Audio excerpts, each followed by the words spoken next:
So, hello again. We have a big topic, haha, big like the Red Sea topic this morning. And think about it, all of you who are listening, maybe you're watching with us right now, which is awesome, but maybe you're doing later today or sometime during the week. But really think about, have you had those moments, those Red Sea moments when the you're up against such a big obstacle or an obstacle, it might not be big to anybody else, but it is to you, and you don't know, you can't see a way around it, like with the Red Sea. I mean, that was all there was. There was no really way they could go around it. They certainly couldn't go over it. You had a million people. I forget the numbers. Emmalou, do you remember how many Israelites? This is when Moses brought the Israelites out of Egypt, and here they were escaping from Egypt. Do you remember what those numbers were? I do not remember a great number, but considering that they had been there for what, several generations and Yeah, I think it it was was a huge 400 host. years. Yes, Yeah, for it 100 crazy. years, it was a great host of people that Moses had to organize and get out quickly before Pharaoh changed his mind. Which we know he did. And that's what really scared the Israelites. So let's just backtrack a little bit. So God called Moses to lead his people out of bondage. Now, Moses, was the baby in the river, and the princess found him in the river, and she raised him in the palace. But that he didn't want that.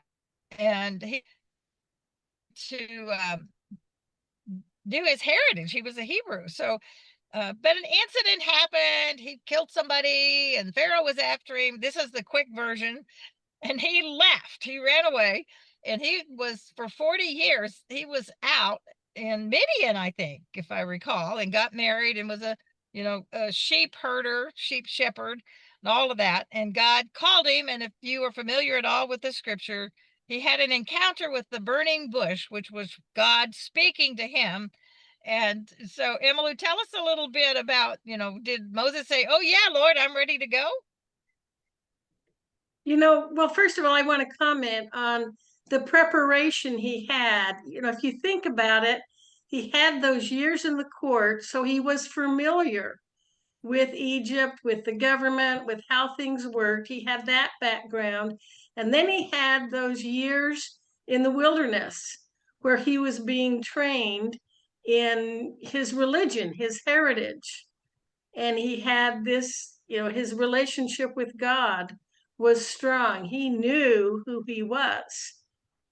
That's true. And so when he was first told, okay, this is what I'm going to have you do, he was not, he was very, hesitant. Like, I can't do that. I'm not a good speaker. I have never been a leader. So it took some assurance from God. I will support you. You'll be able to do this. And then finally, he just had to have faith that he Yeah, was doing what God called him to do and God would provide a way. And that to me must have taken a lot of faith. absolutely. Even though he had actually had that encounter with God, he still was unsure, but he did it. And I think, if we compare it to our own lives, there's times when we know that that's the direction that God wants us to go, but we're fearful. We don't think we have what it takes.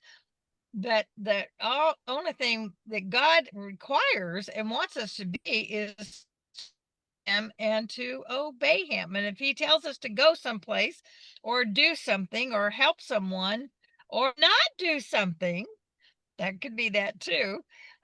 We just need to listen and obey that and just have faith that God's going to equip us with whatever it is we need, whether we feel comfortable or not, because I think God does call us to uncomfortable action sometimes, and that's where the faith comes in.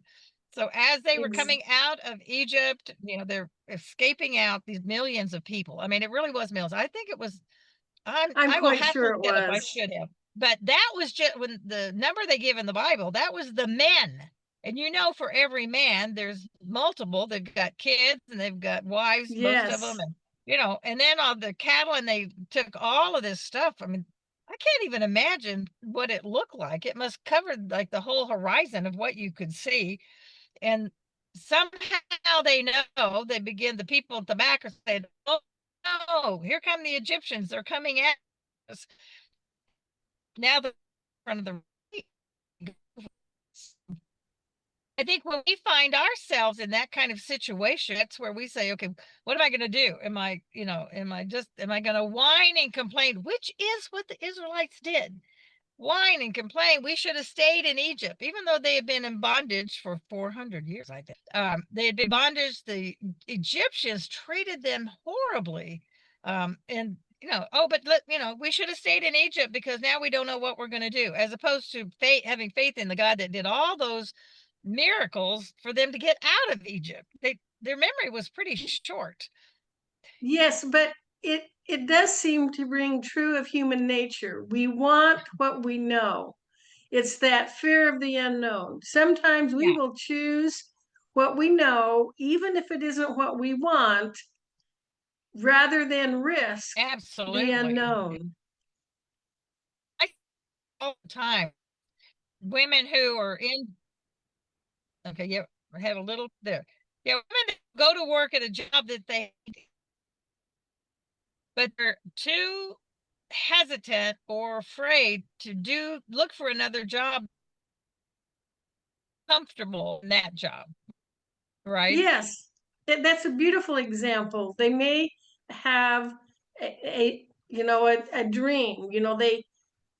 They have this idea of what they want, and it's beautiful. It will be, but they have to leave that steady paycheck, that that security, and it can be very frightening. Yeah, yeah, and I think in many, many cases, I can't say every case because I don't know everybody's situation, but in many cases, you could begin looking and your opportunities were out there because it's easier to get a job when you have a job than it is if you just quit or you get fired or they close down your part. Much easier because it makes you more in demand. Because I've seen that through a lot of instances. So, Luke, Yes. examples that you want to kind of share about your life or people you are doing your business, about facing those and then having that faith. Well, I guess we all have the decision, the kind of that crisis of faith when you have to say, okay, am I going to on my own? Share. Yes. Yes. Um, and I also like to, you're frozen right now, but I also like to think of what was it like for those people of Israel. Here they are, they've got the Egyptian soldiers coming up on one side, and there in front of them are these two massive walls of water. They don't know what's holding them up. They don't know when they'll collapse.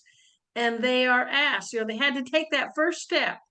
Just start walking through those two walls of, and I'm sure it was muddy, walking through those two walls of water and just have faith that you're going to make it to the other side before they collapse. I don't think that would have been easy. I'm trying to picture what that would have looked like. And I don't think it would have been, Yeah, I know it wouldn't have been easy. yeah, that's true. I mean, even when Moses raised arms, and I guess actually the winds came. Jesus, God sent the winds to dry it so they could at least, I don't know how dry, but anyway, got it to where they could walk on it. That probably Yes, was pretty scary. I hadn't really thought about that. You got these walls, and then are you going to go? Which really is an example of how in faith yes, easy path in that we can see, oh yeah, there's the answer at the end. We have to wait till we get to the other side, right? Yes, just keep going. Take that first step and just keep going. Don't look back, just keep going. Yeah, for sure, for sure. So I'm going to pause just a second in this our discussion because y'all are probably noticing, because I'm noticing it myself, that we're having a little um freezing and stuff going on. My internet is not real stable because I am in my car in the parking lot of Starbucks. And the reason for that is because they're taking the carpet out and putting hardwood floors in my house, and it is so noisy. I had such a headache yesterday, and Gabby was just a nervous wreck all day. Okay, so I knew I had to get out. So bear with us if we're floating in and out, because, like I said, the Emmaloo's fine, except my internet. So fortunately, in case you didn't know this, you can sit out in Starbucks and still get their uh, internet. So I'm gonna go have egg bites later, to make sure that I do, go into their establishment, which I do love anyway. So anyway, forgive us as give us a little grace as we're floating in and out, because that is the transmission problem today. So all right, so Emmalou, back to you. Do you have a story or something in your own life that you want to share about a Red Sea moment for you? Yes, you know, I look at you and I just admire your public speaking abilities. And for Oh, some thank you. people, it's easy, and for others, it isn't. And I know, we think of the parting of the Red Sea as this big, huge, dramatic, miraculous event, and those miracles do happen. But sometimes it's just a quiet determination. And again, looking at Moses and the Israelites, they they had prayed to God. They had asked for his help. They had faith that he would help them. And so they relied on that. And I think of when I have an, an opportunity to speak in public, I I pray, I ask for help, I do everything I can to prepare. And I'm just well, they say don't call it nervous, call it excited. I'm real excited. And then there's that moment when you just take that first step onto the stage, and you're remembering, I've prayed, I know God's with me, I've prepared, and it goes well.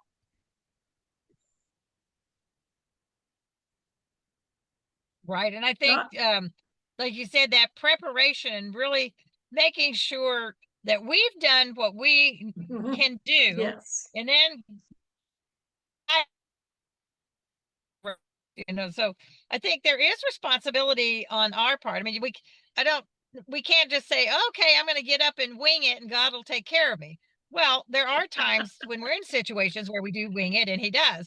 But when we know Yeah. ahead of time that there's something that we're doing, speaking or whatever it is, yeah, I think it's really important to remember that we have to do our part. Again, if you're, let's go back to the job situation. If you're really wanting a new job and you're just waiting for God to do something, well, He might. But if you begin doing some preparation, preparing your mind, preparing your heart, looking and finding out and spreading the word a little bit, if anybody knows an opening, or starting your own business. Now, I would say that could be a really Red Sea moments, because starting your own business is hard, or it is in most cases. Some people maybe not, but making that decision to go out on your own and not to work for somebody else. Sometimes it starts with starting it part-time. There's lots of ways that gets into business discussions. But I think, anytime those decisions between, going into business or leaving a job or getting on a stage to speak, doing your first video if you've never done videos before, all of those can be that big block of water, that Red Sea that's holding you back.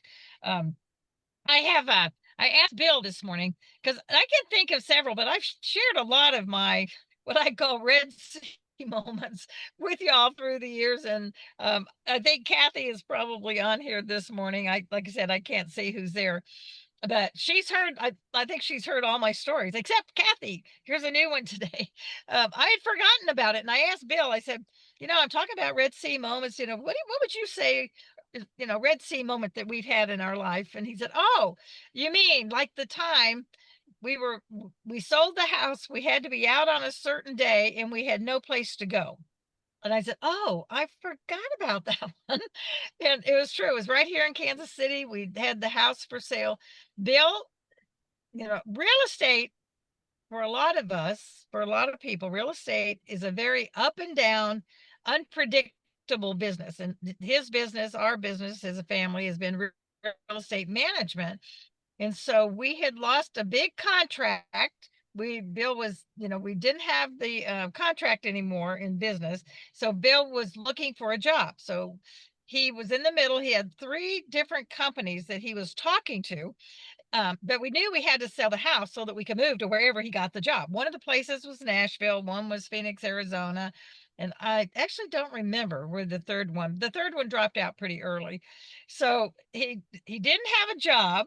We sold the house. We had to be out on a certain day. So we were packing, so without a job, you have to be, thinking about, well, where are we going to go and what can we afford and what should we, it was this pretty overwhelming thing.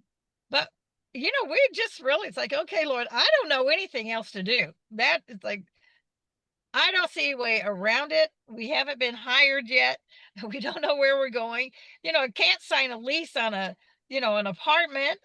Do we put everything in storage? And we had been out looking at all these possibilities. Do we move in a townhouse? And our real estate agent, and I don't know if she's still active in town. I should try to find her. Her name was Hannah Apple, and she was a great gal. I really enjoyed working with her. She came over that last day, and we were packing. The movers were coming the next day, y'all. Okay. The Egyptians were coming behind me with their chariots. And, you know, she says, "Well, what are you going to do?" And I said, "I don't know. God's going to provide a place sometime between now and tomorrow. We're going to find some place that we're going to move all this stuff once it gets on that van." And sure enough, I am telling you, God is so amazing. For us, he took us through it. Sometimes he takes us around, sometimes he takes the obstacle away. Well, that obstacle wasn't going away. It had to be dealt with. And so Hannah said, "Well, let me check on a few things." And she called me later and she told me, she said, "Linda," it might have been later that day, it might even been the next morning, but I don't know, God just gave me peace of mind. I'm just so grateful for that. And she had a builder who had been sitting on a house for over a year. The house was just sitting there empty.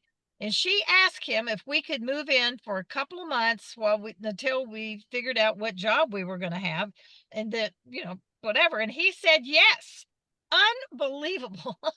Like within 10 miles of about 10 miles from the house we were moving out of, this man was so generous and God was so good that we were literally, they packed up the moving van and we moved to this brand new house that had never been lived in.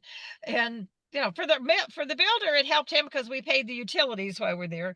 And 3 months later, we moved out because Bill got the job in Nashville. So it's like, how do we look at those things that happen? And, what are we going to do? Are we going to take the steps? We still had to pack, right? So we Yeah. kept packing and we just kept knowing somehow, somewhere, an answer. God was either going to take us, I don't know, around it, through it somehow. And that's where I'm not always so sure of the steps. Okay. That was one of those times, though, that I had truly no other choice but to trust in him and lay it before him because I had no answer at all. And he parted the Red Sea. He took us right through. Wow. I love that story. That's amazing. Well, And we were really, really blessed. And I think you're right, Emmalou. If you want to talk about that a little bit more, sometimes it's not. that big. Mine happened to be a pretty big crisis at that time, but I think we face others. You want to talk a little bit more about that? Well, sometimes it's medically related, the health of a loved one, Mm. and it's just looking so dismal. And yet, as we have faith and pray, and sometimes I think we're guided to know whether to pray that this person will be released from their pain or that they'll be able to stay for additional years and we can have more time with them. And sometimes I think it is just as simple as getting up and doing what needs to be done, even though you did not think you had it in you to do it. Oh, We all go through two trials and hardships absolutely. and uncertainty.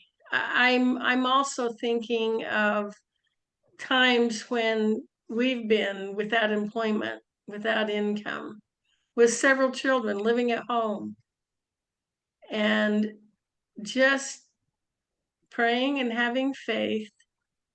And people stepped forward, offered assistance, and it worked out. Nothing major or dramatic, just enough for us to know there is a God. He is very much aware of us. He cares about us and he wants us to succeed. And And I that think, keeps you going. yeah, and I think when you look at your life, and it doesn't matter how long you've been a believer, how long you've been a Christian, you can still maybe or if you earlier in your life, you were not a Christian and living a different life, and now you are, you can still go back and look at your life and see the pattern, see the thread that God has been there all the time. He has been Yes. with you even when you didn't give him credit, even when you didn't realize it, that he really has been. And sometimes those low times in your life are when you really learn life's biggest lessons.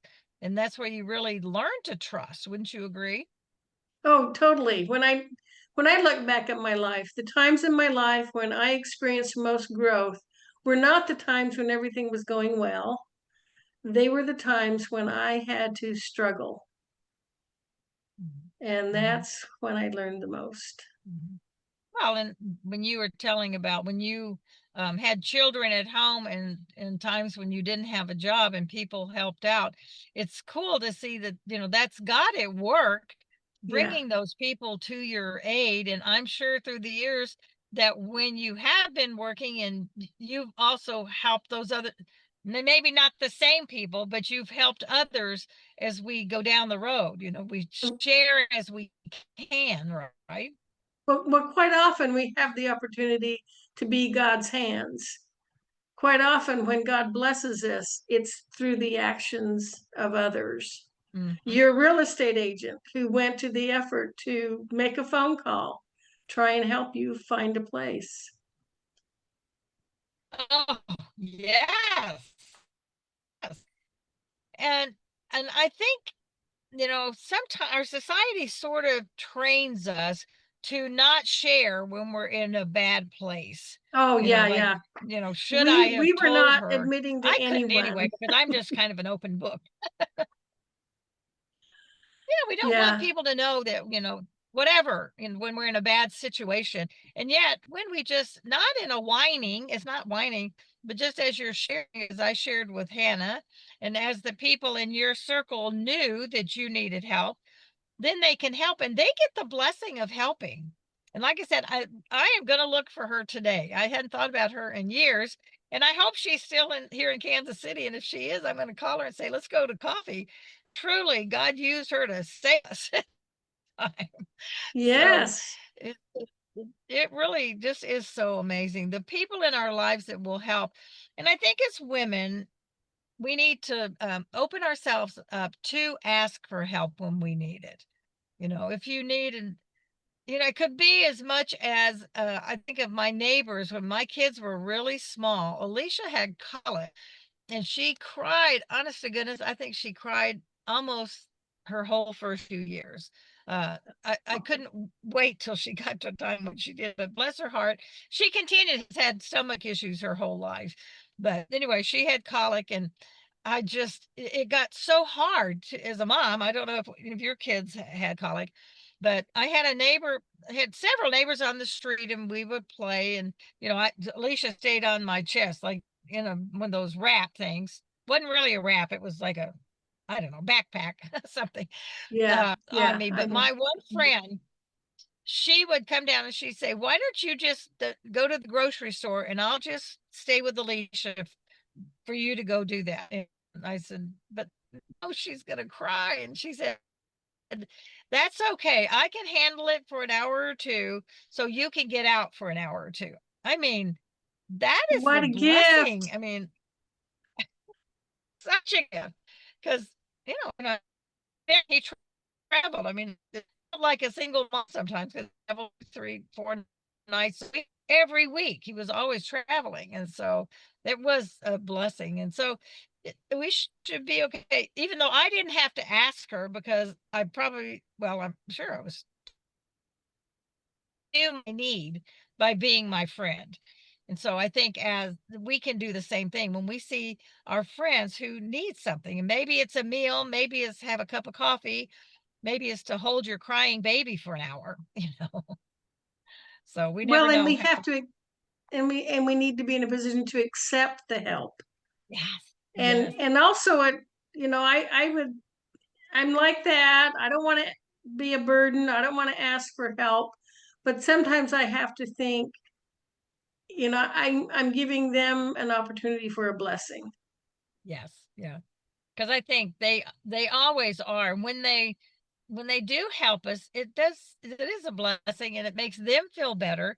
And maybe God's been whispering them to help, and we need to let that happen. Be a Yes. be a part of the whole blessing, for sure. So, well, He did not intend that we come here and be alone and strive. I right. think the whole idea is together. Hmm. Together we have joy. Yeah, I think so too. I really do. So, well, hey, guess what? We are at the top of the hour already. Our 30 minutes always goes so fast, doesn't it? Yes. So, so if y'all recall, and I try to post it on the Fun Fearless page, um, Emmalou is our guest co-host on the second Tuesday of every month. Right, Emily? This is the second Tuesday. Yes, So yes, it next is. week, I can't remember who's third, but every week, I have a co-host, someone who comes on with me, so we can have these fun discussions together. And then on the fifth Tuesday a month, all of us come together like we did for the voices, so we can share our opinions, voices and views of all five of us. So anyway, any last comment you'd like to make before we go? I just want to tell you, I've been checking the chat box and I haven't seen anything. Okay, so maybe they're quiet So today. thank you. I love your point. God is there for us, but we need to take that first step. Yeah, I think so. And he provides it, but if we don't take it, we don't, like you say, take that first step, how is it going to help us? So cool. All right, my friends, thank you so much. Again, your time is so valuable. I appreciate that you share that with us on Tuesday mornings. And remember that my thing for the year, what God has just planted in my heart and my mind, is to really affirm to you that you are chosen. Just like he chose the 12 disciples, he has chosen you even before you were born, and he has loved you. He created the world for you. Nothing is greater than that. So just believe in yourself and what God has for you, and go out and choose to make it a great week and make a difference in the world as you go. Bye now, and thanks so much for being here.